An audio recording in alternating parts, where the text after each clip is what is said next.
Governor. एक state का governor उतना ही पावरफुल होता है स्टेट लेवल पर जितना कि प्रेसिडेंट यूनियन लेवल पर। गवर्नर एग्जीक्यूटिव हेड होता है स्टेट का, but he act as a nominal head. In states constitution gives more powers to the chief minister and the council of ministers, और उन्हीं को जनरली एग्जीक्यूटिव्स ऑफ स्टेट भी कहा जाता है। स्टेट्स में जितने भी काम होते हैं, चाहे वो न्यू लॉ लाना हो, लॉ इम्प्लीमेंट करना हो, न्यू पॉलिसीज़ लानी हो स्टेट्स के लोगों के वेलफेयर के लिए एट्सेट्रा, सभी काम एक ही पर्सन के नाम पर किए जाते हैं और वो है नॉमिनल हेड गवर्नर। गवर्नर को स्टेट का फर्स्ट पर्सन भी कहा जाता है। हर स्टेट में स्टेट को गवर्न करने के लिए गवर्नर होता है और गवर्नर को अपॉइंट किया जाता है by the president of India for the term of 5 years। Governor को हम सेंट्रल गवर्नमेंट का एजेंट भी कह सकते हैं because of some reasons. Governor के पास कुछ डिस्क्रिशनरी पावर्स होती हैं, जैसे he can impose president's rule. In some cases he can hold the bill pass by the state legislature for the approval of president.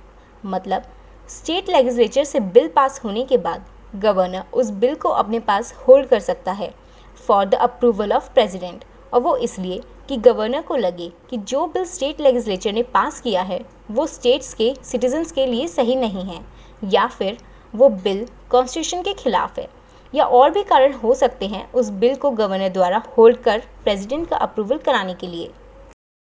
During emergency according to article 353 he can override the advice of council of ministers, और इन्हीं discretionary power से पता चलता है कि governor can act as a agent of central government.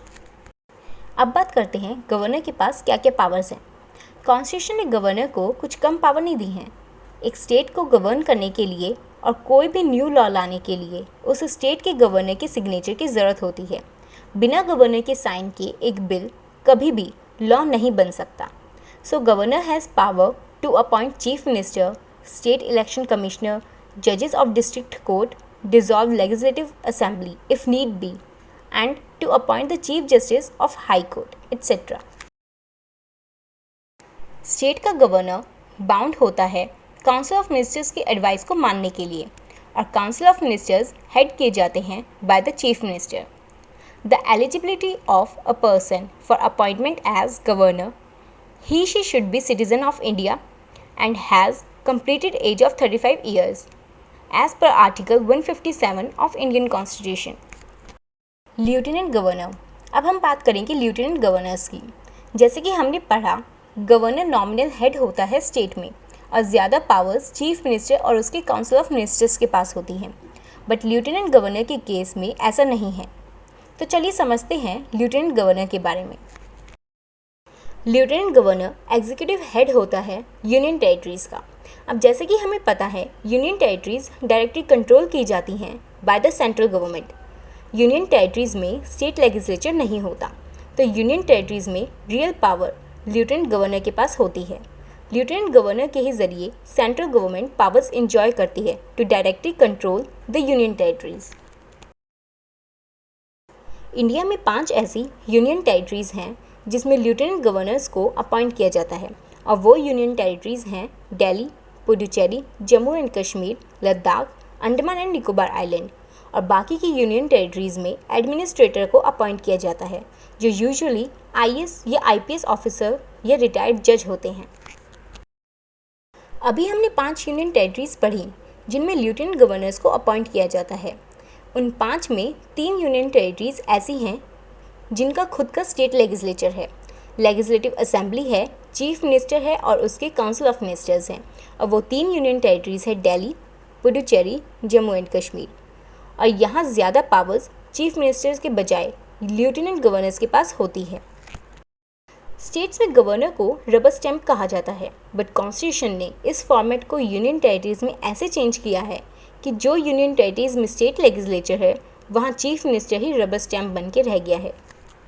वो ऐसे क्योंकि लेफ्टिनेंट गवर्नर के पास ज़्यादा पावर्स होती हैं than the governor of a state. In few instances, जैसे कि एक स्टेट का गवर्नर बाउंडेड होता है काउंसिल ऑफ मिनिस्टर्स की एडवाइस को मानने को, और वो काउंसिल ऑफ मिनिस्टर्स हेड किए जाते हैं बाय द चीफ मिनिस्टर। लेकिन यूनियन टेरिटरी में ऐसा नहीं है।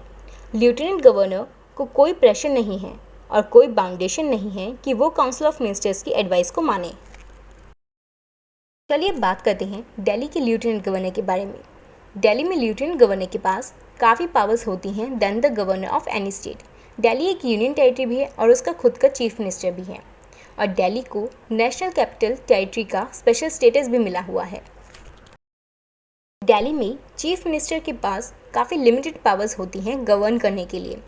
कोई भी वर्क अगर दिल्ली में होता है तो वो लेफ्टिनेंट गवर्नर और सेंट्रल गवर्नमेंट की कंसल्टेशन के बाद ही होता है।